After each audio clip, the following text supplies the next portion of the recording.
ஆரோக்கியம் தான் முக்கியம். டிராவல்ஸு, உடல் ஆரோக்கியத்தில் கூடுதல் விழிப்புணர்வு தேவை. பேக் பெயினுக்கு நிச்சயமாக கண்ணிக்கு வரும். அதே போல் இஎன்டி சம்மந்தமான பிரச்சனை, கால் பாதங்கள், ஜாயின்ட்ஸ் பெயின், கால்சியம் குறைபாடு, டெய்லியும் வந்து டைஜஷன் சிஸ்டம் வந்து ப்ராப்பராக இருக்குதான் பார்க்கணும். 60 வயதுக்கு மேற்பட்டவர்களாம் அவங்க உடல் ஆரோக்கியத்தில் கூடுதல் கவனம் இருக்கணும். இப்போ வந்து கொஞ்சம் தெளிவாக பயணிப்பீங்க. அதே போல் அலோபதி மருத்துவம் உங்களுக்கு வந்து குறைத்து கொள்ளணும். ரொம்ப எமர்ஜென்சினா தான் இருக்கணும். மற்றபடி இலை தலைலாம் அரைச்சி குடிச்சு நல்லா வந்து நம்ம இயற்கை வைத்தியத்தை மேற்கொள்ளும் கண்ணி ரொம்ப ஆரோக்கியத்தில் அதிரடி கலப்போம் அப்படின்னு வந்து சொல்லலாம். இந்த காலகட்டம் அவங்க ஆரோக்கியமும் ரிலேஷன்ஷிப்பும் ஒரு எந்த ஒரு காரியத்திலும் ஒரு தடையை தான் எதிர்கொள்றாங்க. அதற்கு இந்த வழிபாடே வந்து போதுமானது அப்படின்னு வந்து சொல்லலாம். கன்னி வெற்றியின் பாதையில் ரொம்ப சிறப்பாக வந்து ரெட் கார்பெட் போட்டு பயணித்துக் கொண்டிருக்கிறது. 26 கன்னிக்கான வருடம். அவங்களுக்கு எல்லா வகையிலுமே அரசியல் அரசாங்கத்தில் இருக்கிறவங்களாம் நல்லா வெற்றிக்களம் காணுவாங்க அப்படின்னு சொல்லலாம். அரசியல் இருக்கிறவங்களுக்குலாம் ஒரு பேர் புகழ் அங்கீகாரம் எல்லா வகையிலுமே கிடைக்கும்.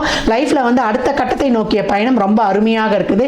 எல்லாமே வந்து லேசா கிடைக்குமானா கஷ்டப்பட்டு உழைத்து உங்கள் உழைப்பு வந்து அதற்கு ஒரு அதிகப்படியான பலனை தரும். எவ்வளவுக்கு எவ்வளவு உழைப்பு போட்டு வேர்வையை சிந்துறீங்களோ அவ்வளவுக்கு அவ்வளவு உங்களுக்கான நன்மைகள் வெகு விரைவாக உங்க கைமேல் பலனாக கிடைக்கும். உழைப்பை போட்டு இங்க சும்மா வரப்போறக்கூடிய காலம் இல்லை. கன்னி ராசி லக்னத்திற்கு என் நல்வாழ்த்துக்களை தெரிவித்துக் கொள்கிறேன்.